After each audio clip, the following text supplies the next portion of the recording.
What is going on, guys, and welcome back to the next iteration in this Davinci Resolve tutorial. Today I have a very useful and powerful lesson in store for you guys. Today we're going to be getting into something called remote grading. Now you're probably wondering, well, what in the world is that and why is it useful? Well, when you get into bigger projects and you make changes to one clip and then you have other clips that are similar, you may not want to keep making individual changes to all of them. You can just change them all in one pop. Okay, so remote grading is very powerful. So without further ado, let's go ahead and jump right into the software and let's get to learning. Okay, so now that we're in Davinci Resolve, let's go ahead and bring in some clips to work with. So I'm going to go ahead and go over here to my multi-camera clip. Now I already know that these are going to work together, and I'm going to go ahead and bring these in like such. Okay, now I already know that these clips are going to synchronize, so I'm going to normalize the audio here by selecting on it right here, right click on it, then I'm going to hit normalize audio levels. I'm going to hit normalize based on true peak, and then what I'm going to do is take this one and I'm going to do the same thing, right click on it, normalize audio levels, normalize. Okay, I do plan to teach you guys how to synchronize clips in the future, but for now this is just going to give you guys a quick little snippet into that. Okay, and then what I'm going to do is I'm going to actually let's actually do this. Let's put this one on top and bring this one down. All right, so we have clip 1 and then we have clip 2. Okay, so as you can see that there are two different white balances, there's two different angles, but we're gonna get this all cleaned up and I'm gonna show you guys how we're gonna do that with remote grades. Okay, so what we're gonna do is now I'm going to select this and this, and we're gonna go ahead and I'm gonna right click on the top one to align auto align based on the waveform, because I was capturing audio on both, and now you have both synchronized clips. Okay, voila, that is how you synchronize audio. Okay, so now that you have these clips synchronized, let's go ahead and start doing our slices. So let's say from here, what I'm gonna do is I'm gonna select my clip, and then I'm gonna move my playhead back a little bit, and I'm gonna hit slice, slice, slice, slice, slice, slice, slice, slice, slice, slice, slice, slice. All right, there we go. Then what I'm gonna do is select every other clip. So I'm gonna click every other one by clicking, clicking, clicking, boom, boom, boom, backspace. So now we have starting off here, then it's gonna jump to here, jump back here, jump back to here, so on and so forth. Right, you guys get the idea. So this is what is really going to be our project that we're going to be working with here, and as you can see, it's jumping back and forth from camera to camera.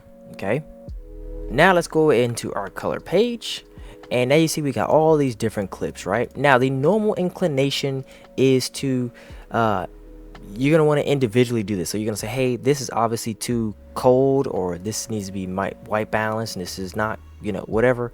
So let's say we're going to match this clip to this one, so make this a little warmer. So let's just do that with temperature just for a second here. Let's go over to our offset, and I'm actually going to use the vector scope to make sure that we are perfectly centered, and I'm going to hold Alt on the keyboard, and I'm going to zoom this in so I can kind of see that this is more in the blue in this side here. So I'm gonna use my offset to actually white balance us here. So we're gonna move that over kind of like such. Okay, now we can see that it's more perfectly white balanced, and then we're gonna go over here to temperature. Again, this is not all the right way, we're just kind of working with what we got just so we can get the job done. And then we've got this shot here. As you can see, it's a little bit warmer. Same thing with this. We're gonna go over to the offset, we're gonna bring this over into here. Now that this is more properly white balanced based on this being white, now we're going to bring some warmth in as well and match these up. Okay, and bring in our exposure as well using the HDR. We're going to crank that up. We're going to go over here to the scopes, turn this to waveform, and then I'm going to bring this up overall. Okay, and then we're going to just pick up some of those shadows over here, and we have an image. All right, so I'm gonna bring that down, bring this up again, rough draft, just getting things done. So this is getting close to pretty, you know, this is getting close to being matched. All we need to do is probably add a little more warmth here, and there we have it.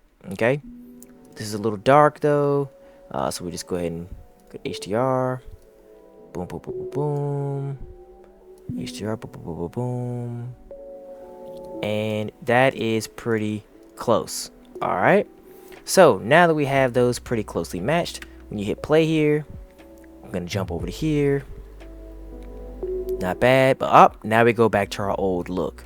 Okay, so you see how I made these changes? Those changes only affect these two clips. Well, what if I told you that all those changes that I made on these two clips, you only do it one and done. You do it and it applies it across all the board of all the clips that are like it. That's where remote grades come in. You see how I have to now go in individually and copy and paste, and ain't nobody got time for that when you got like a full-on project. I can show you guys some projects right now, film projects that are huge. You don't have time for that, okay? So now let's go ahead and learn about these remote grades. So now that we are here, what we're gonna do is we're gonna take this, and first we're gonna do is right click on it, and then we're going to, in fact, let's just go ahead and copy this. Let's hit Control and C on the keyboard, okay?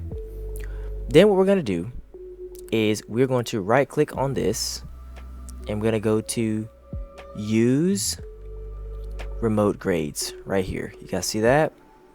Turn that on. Now notice what happened here. When you use the remote grade, you see these little purple pink icons here on the bottom right corners.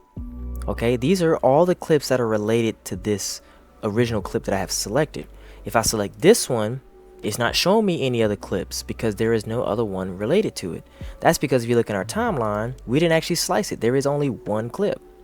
But you'll see that there are multiple different clips of this instance of the first clip, right? On that second video track. So we go over to our color page here, and we go over to the first one. You can see all the clips that are related. And as I select all the ones that are related, you can see that it's showing you a reference of what's related to it. So basically what that means is now whatever change you make to the one clip that is related, it's going to affect all those other ones that are also in the same grouping.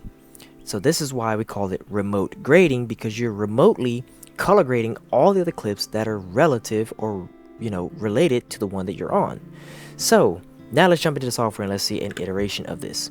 So now let's go ahead and take what I told you earlier. I copied and now I'm gonna go ahead and paste it onto here. And if I paste it, you'll see that, wow, look at that, it did it on all of these. You see that? You see how it applied that color grade across the board? Okay, and the cool thing is, if you ever want to go back to your regular grades, that's fine, not a problem. You can right click on here and you can go back to use local grades, and then you can go back to individual, and now you can see I have my original two, but all the rest are not actually color graded like this one that's related to it. Okay, so now I'm gonna go ahead and copy this one, and then I'm gonna go right click again, and we're gonna go into remote grades. Okay, and then I'm gonna go ahead and paste in my clip because it stands out right now, and now we're gonna make this match the other one. As you guys can see, it matches pretty closely. Okay, that is remote grading. But wait, there is more. Okay, so if you right click on a clip, let's say for example this one clip here, you did not want it to have the effect. Let's say you wanted to be unique. Maybe there was something specific. Maybe you wanted to remove the plant on this one, right? Okay, not a problem. So what you can do is right click on this. Okay, then what you can do is create something called remote versions. So now what you can do is create a new version. So you can say, hey, I want this one to be separate, and I want this one to be, no plant version, right? Cool. All right, so this one now is in a different group than the others, and now you'll see that all of our little purple marks have went away because this one's no longer related to that version 1. It's now its own group called the no plant group. Okay, but if I click on the first one, you'll see that all of these are still related because you can see our little pink indicator in the bottom right corner. Okay, but this one, as you can see, it does not have the pink indicator anymore because it is completely unique. It is completely standalone. But wait, there is more. So let's say, for example, you wanted the second clip in the next one to be in the same group. Well, you can add this by right-clicking it to the same version. So you can now say, hey, add to a new group. Or you can say, make this one part of the no plant version. And look at that, we have our pink indicator at the bottom right corner along with this one. So now you guys can see how you can get really, really cool, and you can kind of make these clips kind of relate to each other at any time and space. And this is where remote grading is really, really powerful. Okay, so I think that you guys should, that right there is sauce. What I just showed you guys is sauce. I don't even know if I had known that, like, I kid you not, if I had known that probably a year ago, it would have saved me a ton of time. Here's a perfect example. I had to remove one thing in one clip, but across my entire color grade. The client said, hey, can you remove this one thing from all the clips? Anybody got time to go into each every time and make a mask and remove the object? Remote grading, you can do that. So let me give you guys an example. Check this out. Check this out. Let's go ahead and add these back into the right group. So let's go ahead and go back to version 1, load. We're going to click on this one as well. And then we're going to right click on it, put this back into version 1, load. Okay, now they're all related to each other. Let's say I want to remove, you know, this plant for whatever reason. Okay, sure. All right, so now what I'm gonna do is I'm gonna go ahead and remove the plant, go into the process of removing. Again, I will teach you guys this later, but I'm just gonna do a quick rough draft of removing a plant. All right, what we're gonna do is turn this off. I'm gonna make a new node, Alt S on the keyboard. I'm gonna explain exactly what I'm gonna do. I'm gonna click on the pen. I'm just gonna draw a very, very rough draft around this plant. Okay, boom. Now what I'm gonna do is I'm gonna hit Alt S on the keyboard. I'm gonna go over here to removal, object removal, sure, plop this on here, you know, do a quick scene analysis. Oh, actually, before I do a scene analysis, we need to connect this blue line into here. So you have these connected now. Now do a quick scene analysis. So it is finding it, boom, build a clean plate, and now you have it. It is gone, right? You guys see that, okay? It's a very rough draft, but you get the idea. Now, I just did that on this clip, but guess what? If I click on this one, it applied it there. It applied it there. It applied it there. It applied it there. So you can see now the power of this. Why someone says, hey, can you remove this out of the entire video? And you'd be like, without this knowledge, you'd be like, you're kidding me. You know, well, sometimes you have to do it. Okay, as video editors and professionals, we have to do stuff that certain people just don't want to see in a video. And this is how you can remove those things from your entire video using a remote grade. What I just showed you guys, oh my God, drop the mic. You guys have no idea how much this has saved me in probably the last 6 months, especially doing corporate work. You guys take this knowledge, learn it, master it. I'm telling you, this is the sauce. In fact, on that note, I am going to end the video right here. So I hope you guys enjoyed remote grading. I am super excited to teach you guys more about power grading, how you can store and save color grades, and then I'm going to teach you guys some cool like effects on like Instagram that some folks have been asking about. I was finally able to mimic some of these filters and things, and how you can save those in power grades to kind of reapply them onto your video over and over and over. Definitely check out the manual and see what Davinci has to say about it, but that's my 2 cents, and I think you guys will find it to be very, very useful. Okay, anyway guys, have a great evening, a wonderful day, a wonderful week, and we'll see you guys in the next video. Take care.